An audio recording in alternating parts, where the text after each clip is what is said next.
Hello everyone, and welcome to Magpie ASMR. This is my first ASMR video, and I'm just going to be reading a story called Paradise Pine from the Creepypasta Wiki. This was originally written by the Reddit user The Dalek Emperor, otherwise known as CK Walker. And the original post and the author will both be linked in the description below. So with all that being said, let's get right into the story. About a year ago, my husband and I decided to spend Thanksgiving at a cabin up north. We found it online through a website we have used in the past and booked it for a week. The owner warned us that it can be hard to get back to in the winter because of the snow. The cabin was located outside of Pine Top, Arizona, way outside. It was 35 miles from the nearest town and 18 miles from the nearest paved road. Aaron and I weren't worried, however, since our Jeep had snow tires, and we were bringing chains just in case. We planned on starting a family the following year and wanted one last romantic holiday with just the two of us. We arrived on a Friday afternoon. We had made excellent time on the drive as there was very little snow on the ground. We had decided to take a tour of the cabin before we unloaded the car. The cabin, named Paradise Pine, was 3 stories tall and built into the side of a mountain. The top floor was simply the master bedroom, which was connected to a second-story patio balcony via a sliding glass door. The front door was located on the ground floor, along with the kitchen and living room, and the basement housed a washer, a dryer, and a wood furnace that heated the cabin through a large pipe that extended up through all 3 floors. Even though the views through the bay windows were beautiful, the first thing we noticed when we walked in was that the cabin hadn't been cleaned. Oftentimes, with very rural properties, the owner will offer to waive the $150 cleaning fee if you are willing to clean the place yourself before you depart. Most guests opt to do this, but in the rare occurrence they don't, the owner sends a cleaning crew. The previous tenants in this cabin had clearly decided not to clean, and also not to inform the owner that they were leaving it dirty. Since it was a holiday and a snowstorm was forecasted for early next week, we decided to clean the cabin ourselves and ask the owner to reduce our bill when we left the following Friday. We brought everything in from the Jeep and got to work with dishes and laundry.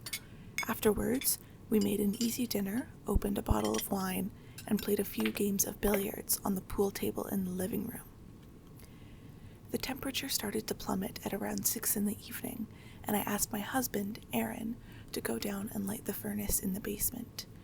I went up to the bedroom to wash my face and change into warmer clothes.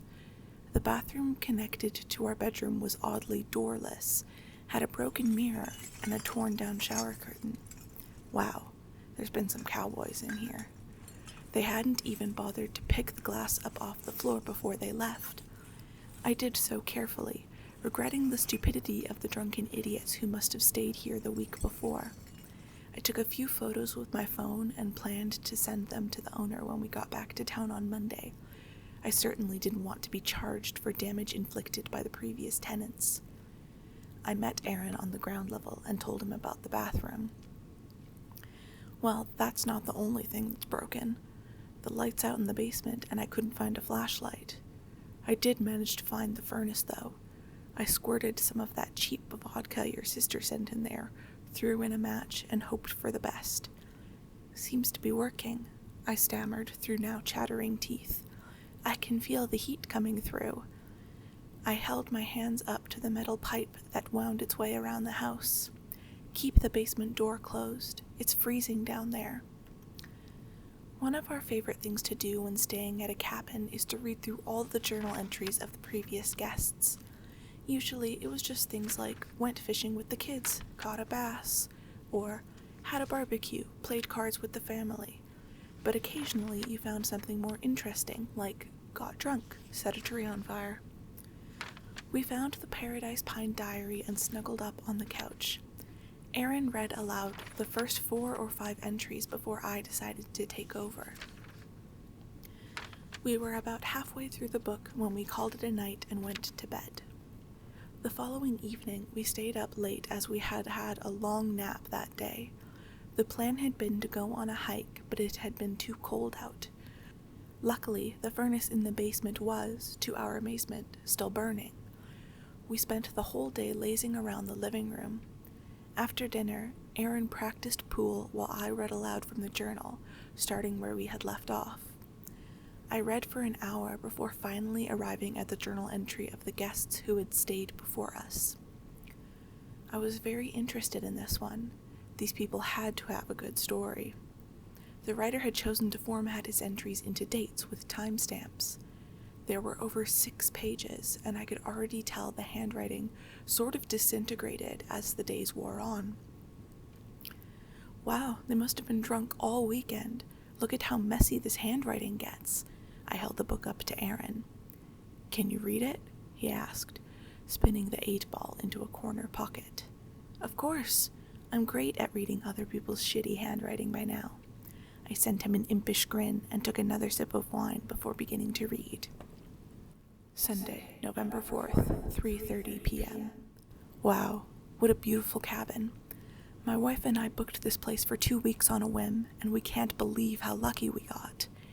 Barely made it back here with the truck. There's snow everywhere, at least a foot deep, and it's below 40 degrees outside. Thankfully, the furnace in the basement is huge, as promised by Marissa, so all 3 floors are warm and cozy. Monday, November 5th, 11:30 a.m. We're snowed in. We had wanted to run home today to grab a few things we forgot, but that is definitely not happening. The road is unmanageable, so it appears we aren't going anywhere. Looks like we will be spending most of our day inside, drinking mimosas and playing poker. As you can see, we aren't too upset about it. Tuesday, November 6th, 7:25 p.m. My wife Sarah is currently cooking up a delicious roast chicken, and I'm finally going to start writing. This is the reason we came here after all, and I refuse to waste the opportunity to cure my writer's block. It's just so gorgeous here that I haven't written a damn thing. I also saw someone walking around the tree line today. I have no idea how they are surviving out there. We won't even go outside. It was 34 degrees last I checked. Wednesday, November 7th, 9 p.m. Today Sarah and I made a snowman and snow angels. We don't get snow in Scottsdale, so we are taking full advantage of it. I haven't been able to write anything new, but I did edit the previous 2 chapters of my book. I think the beauty of this place is just too distracting. I'm kidding. Sort of. I think we may have neighbors. I was having a cigarette out on the balcony last night and saw someone at the tree line again. He is extremely tall, and certainly close enough to say hello, but when I waved, he walked back into the woods. We'll have to ask Marissa about this. She didn't mention any neighbors nearby. Thursday, November 8th, 1 p.m. This morning, I woke up to find animal tracks all around the outside of the cabin. I don't know what sort of animal made them. The prints were the shape of a rectangle, almost like they were made by the end of a 2x4. By the time Sarah got up at 11, the snow had mostly melted, but you could still kinda see them. I think last night's snow is the last we will get while we are here. The sky is looking pretty clear. Sarah thinks I am succumbing to cabin fever, so today we are going for a hike since it's so beautiful out. Friday, November 9th, 7 a.m. Last night someone tried to get into the house. I woke up at about 1 in the morning to the sound of banging on the front door. Not knocking, banging. I went downstairs and grabbed a pool stick. I asked who it was and the banging stopped. I waited a few minutes and then opened the door, but there was nothing there. I started back up the stairs to wake up Sarah, as she is a heavy sleeper. The banging sounded again, more urgently this time, and from the other side of the room, on the wall next to the bookshelf. It stopped after a long minute, and I sat down on the steps and waited all night for them to try something. Nothing happened after that. Friday, November 9th, 2 p.m. I told Sarah what happened and she wants to leave. I'm not really convinced, but Sarah scares easily. I will admit that I'm a bit on edge. I tried to start the car this morning, but nothing happened. I'm not a car guy, and I have no idea what to do. We can't hike out, there's no signal out here, and we can't find a house phone. We talked about it and decided we're just going to wait it out here. I know people have this cabin rented out on the 16th, so we'll just have to wait the week for them. I did find a wood axe, which I'm keeping in the bedroom, just in case they come back to harass us. I think it's probably a homeless person living out in the woods. There were tracks around the house again this morning, and I'm no longer convinced they're from an animal. We'll see if they come back. Saturday, 5 a.m. Last night the knocking was back, but it was something knocking on the sliding door to our bedroom from the second-story patio. I don't know how it climbed up there. It knocked on the window, gently, almost coaxingly. A thin curtain covers the sliding glass door, so I couldn't see what it was. The knocking finally stopped, and a full minute later it started again, becoming the loud, insistent banging of the night before. I reached over Sarah and grabbed the axe, bounding out of bed as she screamed. By the time I got to the sliding door, the banging has stopped. I threw back the curtain, but there was no one on the patio. In the moonlight, I saw it walking away from the cabin, back toward the tree line. Sarah stumbled over to the window and I showed her the retreating figure. She covered her face and cried. What we saw terrified us both. It's not a human. It's tall, maybe 10 feet, and skinny. It looks like a black stick figure, impossibly thin. It has no hands or feet, just stumps, and no face. It's just a black oval with no features. The contrast was horrifying. This tall, black stick man walking through the snow. It reached the tree line and disappeared. I spent the next hour trying to calm Sarah down. She said we need to leave. I think she's right. When we were finally calm enough to lie in bed again, the silence was deafening. I felt myself slowly start to drift off. It was out of this silence that the knocking came again, this time on our bedroom door. I jumped out of bed and grabbed the axe again. Sarah backed into a corner and screamed. By the time I threw open the door, the knocking had stopped, and there was nothing there, but the front door was wide open. It can get inside the cabin. I don't know what it wants. Saturday, 5 p.m. I am terrified. My wife is terrified. Today I considered setting the car on fire, just to see if the smoke would attract someone's attention. Sarah wouldn't let me because it's our only way out, so we packed the car up instead. Maybe when the snow melts more, we'll be able to fix the car. I catch Sarah staring off a lot, and she hasn't said much since she saw the stick man. Seeing the thing, it's affected me too. I have been having migraines today. I've never had a migraine before. I want to protect my wife, but I don't know what to do. I caught Sarah staring at me, almost in a trance earlier. I asked her what was wrong, and she said, "It eats us."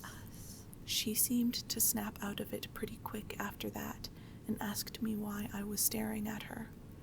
She doesn't remember saying it, and we can't figure out what it means. This thing is fucking with our heads. Sunday, 10 a.m. Last night I stayed up all night. It's lightly snowing. All was quiet. Sunday, 7 p.m. I found footprints this afternoon on the upstairs balcony, the same rectangle ones the stick man makes. He was outside our window again. I brushed them away before Sarah could see. It stopped snowing an hour ago and it's twilight now. I can see him in the tree line. I saw him turn around and walk back into the woods. His profile is as thin as a piece of paper. The stick man came back, though. going to die here. Monday, November 12th, 9 a.m. Last night I went out on the balcony at around 8 for a cigarette. I heard a noise behind me and turned to see the stickman on the roof, 5 feet above me. I ran back inside to grab the axe and screamed at Sarah to arm herself. I turned around to run back outside and heard the stickman running above me on the roof, in the same direction. When I got outside, the thing was gone. I saw it running off into the trees again. But it was different. It was taller. I think there's more than one. When I got back inside, Sarah had locked herself in the upstairs bathroom. She was hysterical and kept saying she was going to die here. I tried to give her the pool stick, but she wouldn't open the door for anything. I sat on the bed and waited. At some point, Sarah must have fallen asleep because all was quiet. It was then that I first heard it walking around in the kitchen. I backed away from the bedroom door, courage suddenly failing me. It was in the house. I waited for more sounds from the kitchen, but none came. After a few minutes, I finally heard a thump. It was on the stairs. It was climbing the stairs. Thump. Slowly but loudly. Thump. I banged the bedroom door from my side and told it to leave us alone. Thump. Sarah was screaming again, sobbing. It could hurt me, but I would never let it hurt my family. It stopped when it got to the top step. I could feel it on the other side of the door. It didn't make a noise. I tried to think of a strategy that would give me the upper hand if it attacked. I finally decided that if I threw the door open, it would knock the stickman down the stairs. On the count of 3, I turned the handle and kicked the door. It swung open freely, and I saw the black stickman still down on the landing of the stairs, facing me. It was more than 10 feet tall. I was paralyzed with horror for several long seconds when it started running up the stairs at me without warning.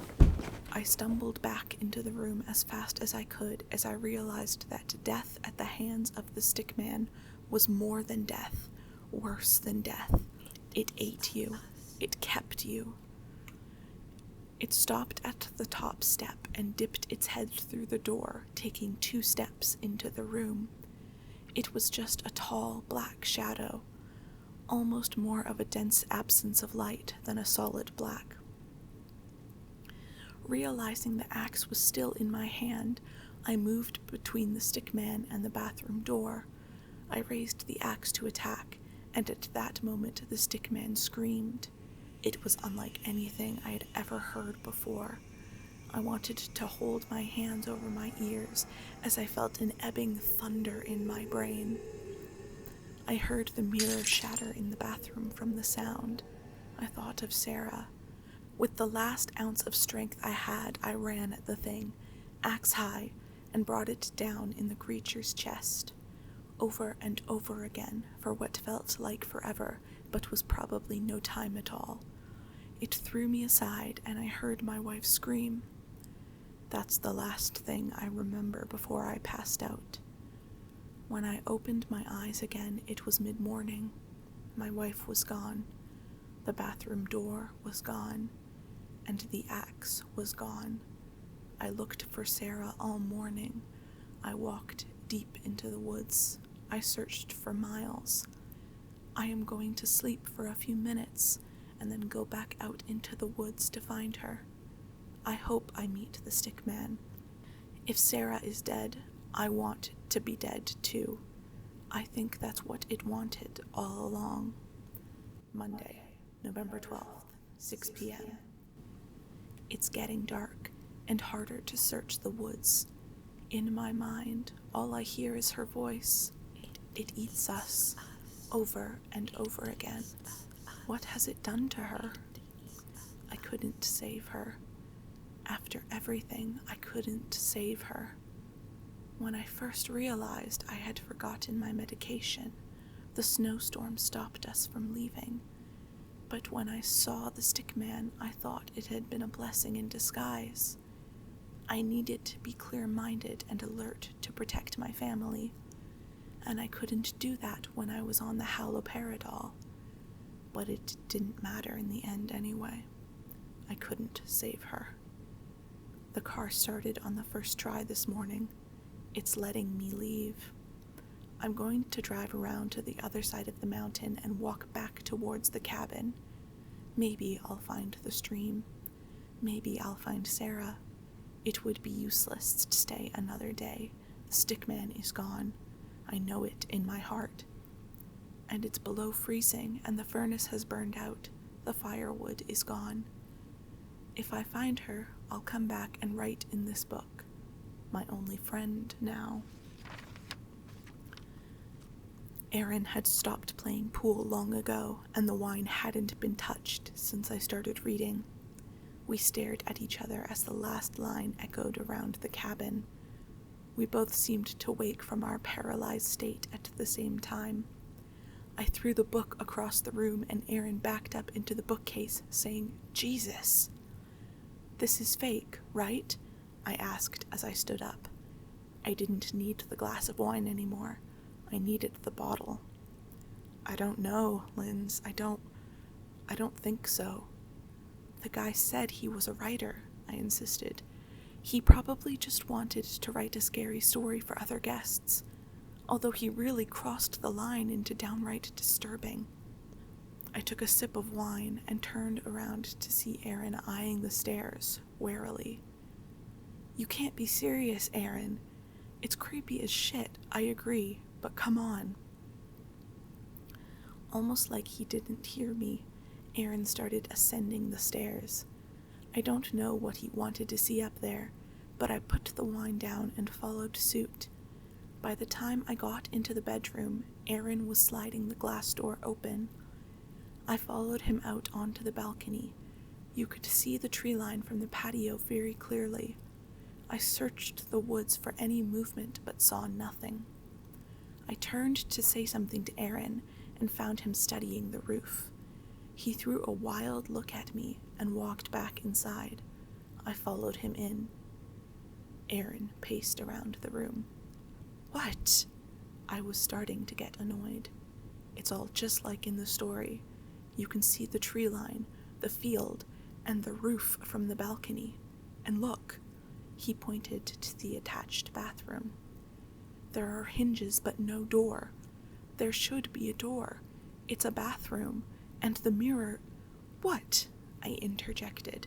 "Was shattered by the stickman's scream?" He was starting to scare me.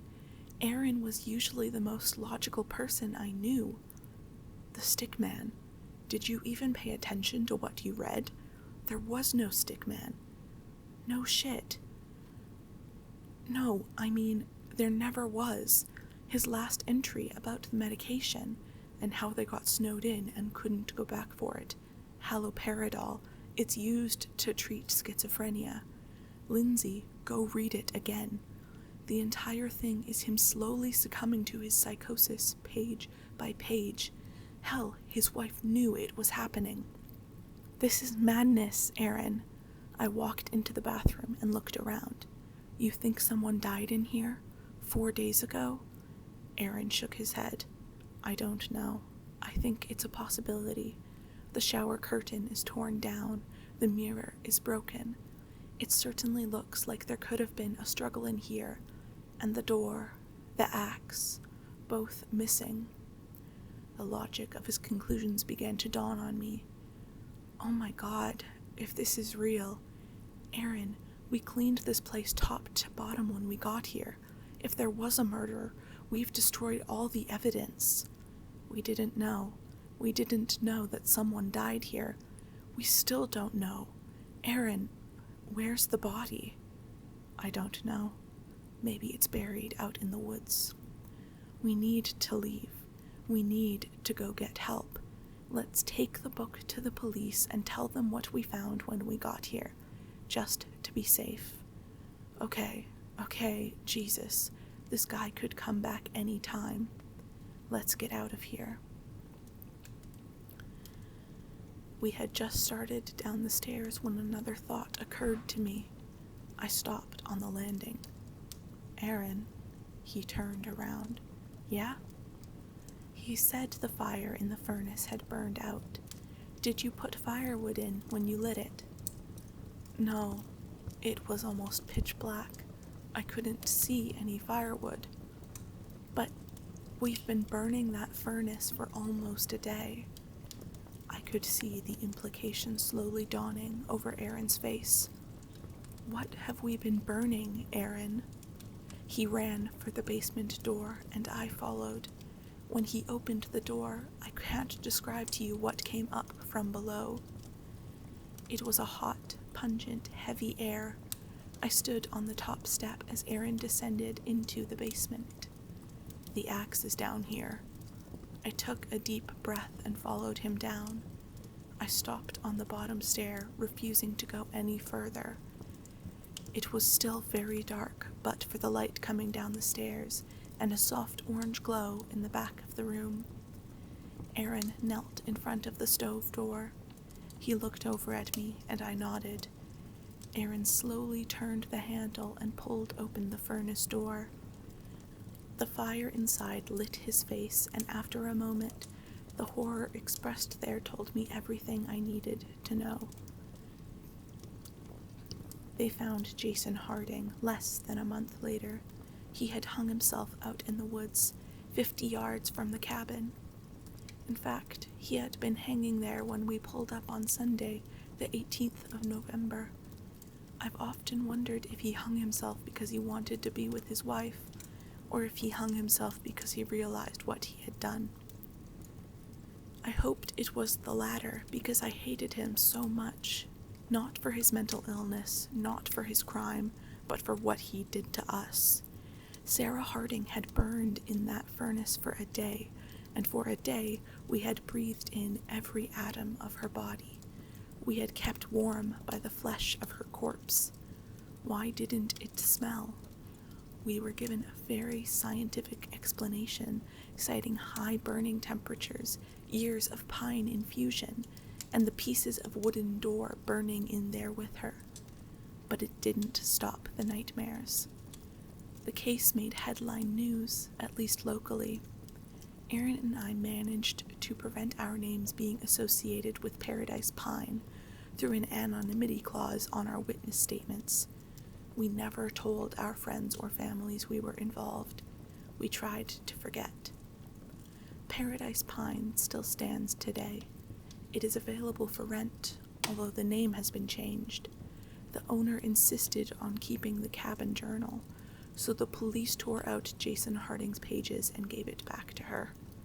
It still sits on the table next to the bookshelf, and tenants still read it and write in their own experiences. Sometimes I wonder if people see those torn pages and wonder what was written on them, and what happened to merit their disappearance. I guess they'll never know that the cabin they're standing in is actually the Paradise Pine.